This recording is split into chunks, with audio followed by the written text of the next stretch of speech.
Hi everyone, and welcome back to my review of most of the second half of the first season of Power Rangers Dino Fury, episodes 13 through 22.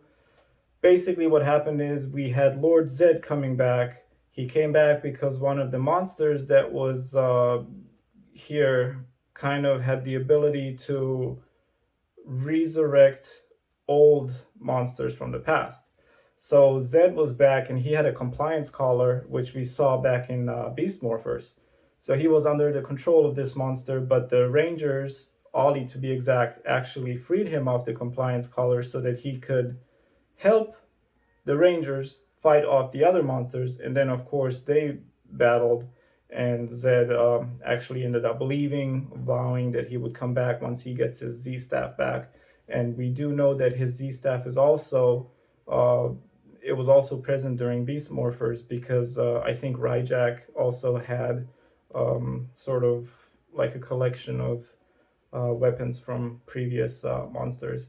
Even though technically Zedd was not destroyed, he was purified into like a human at the end of In Space, and technically his staff was gone too, but I guess somehow he's back now. He is looking mostly like the Zedd of the past, but he does look a little bit bulkier.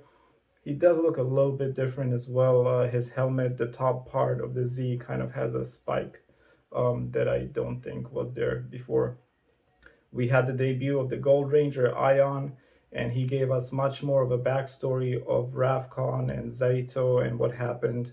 Basically, Zaito and the Ravconians created the Sporix beasts and released them in order to help them fight off somebody. And of course, the Sporix beasts ended up turning on them. And Ion was alive in off the shore of Pine Ridge. He was basically in like one of those stasis pods underneath, on the seabed. And the Nexus Prism probably, or not probably, the Nexus Prism sort of, I think, alerted one of the Morphing Masters, and the Green Morphing Master showed up and somehow activated that. And then there was like a thunderstorm above there, and he showed up out of the stasis pod. Of course, he had been frozen there for about 65 million years as well.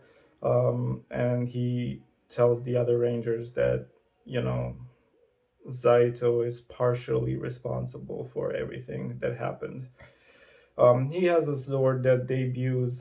His Zord is the Mosa Razor Zord, and it also has a warrior mode, kind of like the T-Rex Champion Zord. So for a few episodes, we have a lot of stuff that happens, but nothing really too important until episode 21, I would say, when um, Void Knight actually wants to use the power of the morphing grid itself and the Rangers to resurrect his lover or girlfriend or wife or whoever she is. We do find out that Void Knight is actually a human because he did take off his helmet and there's a human in there. And of course, the Power Rangers stopped him.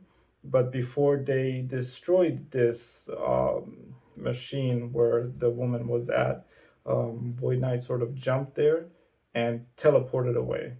And towards the end of the episode, we see that they're at Area 62, and his helmet is basically just lying on the floor, and she's gone. That's my bird over there making noise. I will introduce him or her in a future episode. But yeah, so she apparently is still alive.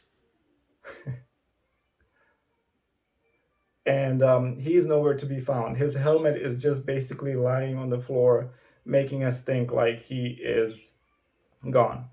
I personally don't think he is gone. Um, Again, I think he is still alive, and she actually is shown that she's still alive or still in her stasis pod or whatever. It's just a cracked window. And I also don't think that we've seen the last of Lord Zedd. I don't think that they would just bring him back for one episode. I think he will be back in either season 2 of Dino Fury or in future seasons of Power Rangers. I just can't imagine that they would bring him back for one episode and then never sort of go back to him again. And then the season wraps up with the 22nd episode, which is sort of like a holiday themed episode. I'm not a big fan of those because they're usually kind of episodes that um, go back and revisit the past, and they have clips from previous episodes, which this one did, but it didn't have too many of them, which was nice. And the ones that they did have were short, and they did actually have new footage of new fights, so that was good to see.